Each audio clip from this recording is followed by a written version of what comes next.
انسان منتخب کرنے تھے، اور پھر اس کے بعد یعلمہ الکتاب والحکمہ ویزکیہم، تعلیم سے، کتاب اور حکمت کی تعلیم سے، تزکیے سے ان کو پھر اس قسم کا انسان بنانا تھا۔ سٹف وہاں سے ملتا تھا، لیکن اس کے لیے بھی تو نگاہ نبوی کی ضرورت تھی، جو تلاش کرے کہ اسی معاشرے میں وہ کون افراد ہیں جو اس طرح کی تعلیم و تزکیہ سے اس معیار پر پورے اتریں گے۔ ویسے تو یہ پوری امت تھی، سارے صحابہ کبار تھے، ان میں کسی میں کوئی تفریق نہیں کی جا سکتی کہ قرآن کریم نے ان سب کو مومن حقہ کہا ہے، ان سب کے متعلق کہا ہے محمد الرسول اللہ والذین معہ۔ لیکن میں ان میں سے آج کی اس نشست میں صرف ایک کا ذکر کروں گا، اور وہ ہیں فاروق اعظم حضرت عمر رضی اللہ تعالیٰ عنہ، اور وہ اس لیے کروں گا کہ ان کے دور خلافت میں یہ نظام اپنی محسوس اور مکمل شکل میں سامنے آیا، اور ہماری خوش بختی ہے کہ تاریخ نے اس میں سے جو اصولی اور بنیادی خطوط تھے وہ محفوظ کر دیے، اور اس سے ہم اگر، جیسا کہ میں نے اپنی کتاب شاہکار رسالت میں کیا ہے، اس سے اس پورے نظام کی شکل سامنے آ جاتی ہے۔ آج بھی بڑا چرچا ہے اسلامی نظام کا، تو میں نے آج کی اس محفل اقدس کے لیے عنوان یا موضوع ہی یہ تجویز کیا ہے کہ نظام اسلامی کو قائم کرنے والے لوگ کیسے تھے۔ تو ان میں سے صرف مثال کے طور پر میں ان کا تذکرہ جلیلہ آپ کے سامنے پیش کرتا ہوں، اور یہ کہ نگاہ نبوی نے کس طرح سے اس پورے ذخیرے میں سے آپ کو منتخب کیا اور اپنی طرف کھینچ لیا۔ یاد رکھیے، مقناطیس یا میگنیٹ کی طرف فولاد کے ذرے کھینچ کے آتے ہیں، مٹی اور ریت کے ذرے نہیں آتے ہیں، اور اس کے لیے تو تاریخ میں بڑی عجیب چیز آئی ہے کہ نبی اکرم صلی اللہ علیہ وسلم نے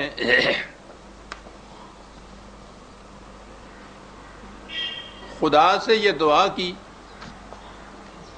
یہ تمام واقعات ہمارے ہاں تاریخوں میں محفوظ ہیں، خدا سے دعا کی تھی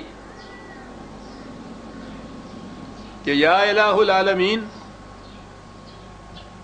اسلام کو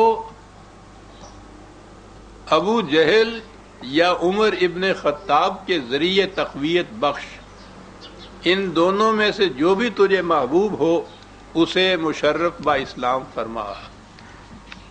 اس دعا کے معنی یہ ہیں کہ نگاہ نبوی نے یہ بھانپ لیا تھا۔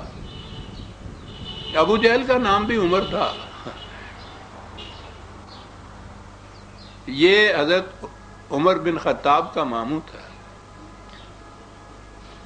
ان دونوں کا معاشرے میں کیا مقام تھا، ان کی صلاحیتیں کیا تھی، اس کا اندازہ تو حضور کی اس دعا سے لگ سکتا ہے کہ کہا گیا تھا کہ ان دونوں میں سے کسی ایک کو مجھے عطا کر دے، خدا سے یہ کہا گیا تھا۔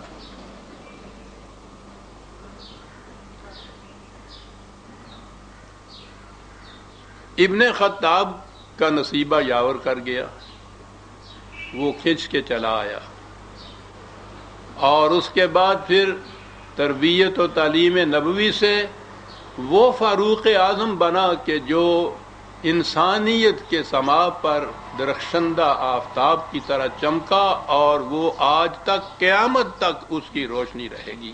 ابو جہل بد نصیب رہا، ادھر نہیں آیا، جہالت کی زندگی جیا، ذلت کی موت مرا۔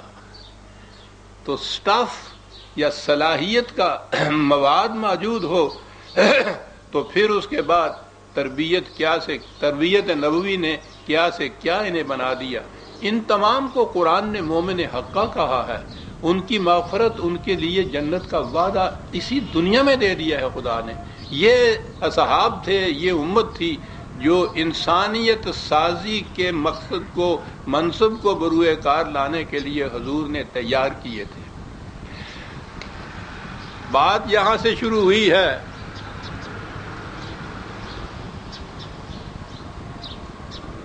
تو میں حضرت عمر رضی اللہ تعالی عنہ کے اسلام لانے کا واقعہ بھی پیش کر دوں آپ کے. عام طور پہ جو واقعہ پیش کیا جاتا ہے وہ کچھ صحیح نظر نہیں آتا. کہا یہ جاتا ہے کہ یہ سب سے بڑے دشمن تھے اسلام کے. قریش نے ندوہ میں یہ تجویز کیا کہ اس کا حل کیا ہے. یہ جو طوفان برپا ہو رہا ہے، یہ جو معاشرت کا تختہ الٹنے کی سازشیں ہو رہی ہیں، یعنی اسلام، نبی اکرم صلی اللہ علیہ وسلم کا پیغام، یہ ابتدائے مکی زندگی کا تذکرہ ہے. کوئی 5-6 سال ہی ہوئے تھے دعوت نبوی کو. تو یہ کہا کہ اس کا طریقہ یہ ہے کہ نبی اکرم صلی اللہ علیہ وسلم کو معاذ اللہ قتل کر دیا جائے، ختم کر دیا جائے. اور اس کے لیے حضرت عمر، عام روایت یہ ہے کہ آپ تیار ہوئے، آپ جا رہے تھے، راستے میں ایک شخص ملا، اس نے کہا کہ کہاں جا رہے ہو؟ انہوں نے کہا کہ یہ ہے میرا ارادہ. تو اس نے کہا کہ وہاں جو جا رہے ہو پہلے اپنے گھر میں تو جھانک کے دیکھو وہاں کیا ہو رہا ہے. تمہاری بہن اور تمہارا بہنوئی وہ اسلام لا چکے ہیں. آگ بگولا ہو گیا یہ سن کر. اس گھر میں آئے تو دیکھا کہ بہن قرآن کی کچھ آیات پڑھ رہی تھی. ان کو بے حد غصہ آیا، سخت مزاج تو تھے ہی، بہن کو بھی پیٹا، بہنوئی کو بھی پیٹا، لہو لہان کر دیا. لیکن اس کے بعد بہن کی زبان سے جو قرآن کی آیات، چند آیات سنی تو دل پگھل گیا، ارادہ بدل گیا، ذہنیت بدل گئی، اور پھر وہ جا کے اسلام لائے. میں نے کہا ہے نا کہ یہ اگر درایت کی روح سے دیکھا جائے تو یہ صحیح بات نظر نہیں آتی. حضرت عمر رضی اللہ تعالیٰ عنہ مکے میں سارے 17 آدمی تھے جو کچھ لکھنا پڑھنا جانتے تھے، اور یہ ان میں قریب کہیے سر فہرست تھے. ان کی تجسس کی یہ کیفیت تھی کہ یہودیوں کے ہاں تورات تھی، انہوں نے تورات کو خود سمجھنے کے لیے عبرانی زبان سیکھی اور اس میں اتنی مہارت قائم کی کہ تورات کو براہ راست سمجھتے تھے. یہ اپنے سفر میں تجارت کی غرض سے مختلف دوسرے ملکوں میں جاتے تھے تو اپنا کام کے بعد وہاں کے ارباب دانش و بینش سے ملتے، ارباب فکر سے ملتے، ان سے باتیں کرتے، یہودیوں عیسائیوں کے جو احبار و رہبان سے ان سے ملتے.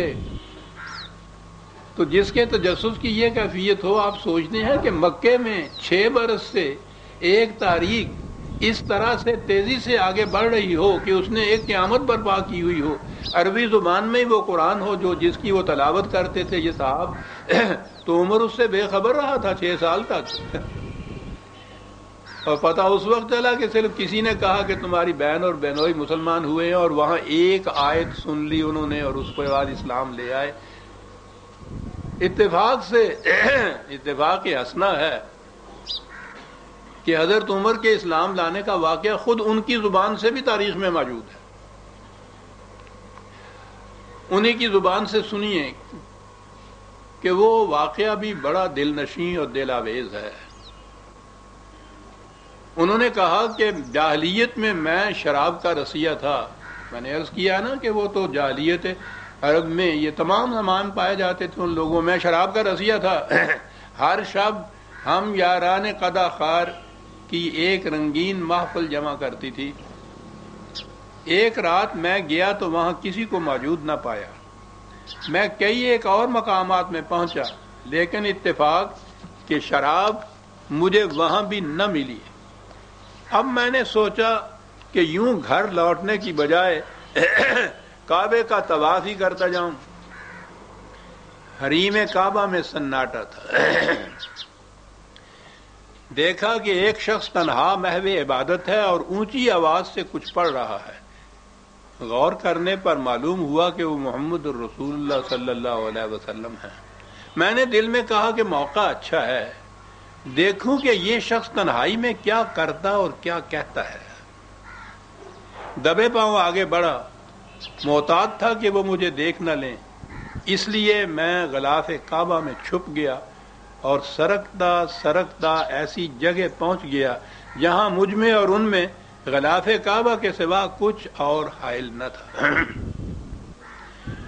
آپ نبی اکرم صلی اللہ علیہ وسلم نہایت جذب و کیف کے عالم میں کھڑے قرآن مجید کی یہ آیات پڑھ رہے تھے فلا اقسم بما تبصرون وما لا